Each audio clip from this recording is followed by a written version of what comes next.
เด็กกันคืออันลูกน้องลุงดรสมพรแม่งกันลิ้นไผอั่นอยู่พะยากันเขาสั่งเขาปราบมืดบางเทื่อเวลาเขาไปอยู่จะเป็นเจ้าเป็นนายก็ยากเขาจะออกหน้าออกตาเนาะอันนั้นแ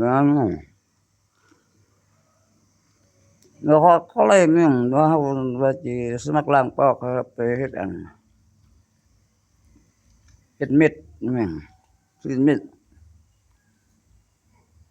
ว่าผลิตอันกินเม็ดแม่งอันนั้นก็ต้องได้ปรับมาแล้วลูกน้องซึ่ง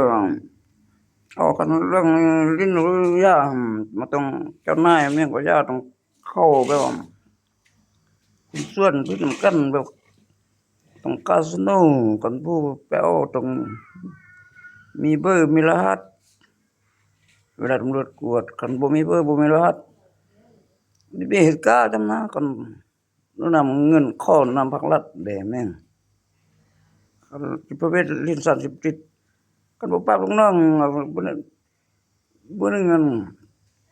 เขามีบทเรียนเด้คือเขาจับของเจ้าของงานเขาผลิตยาเขาเคยส่งกันมีตัวจริง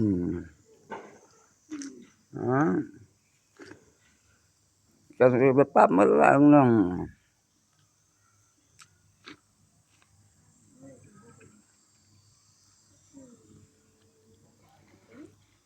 เออเอาอยู่วัดน้อย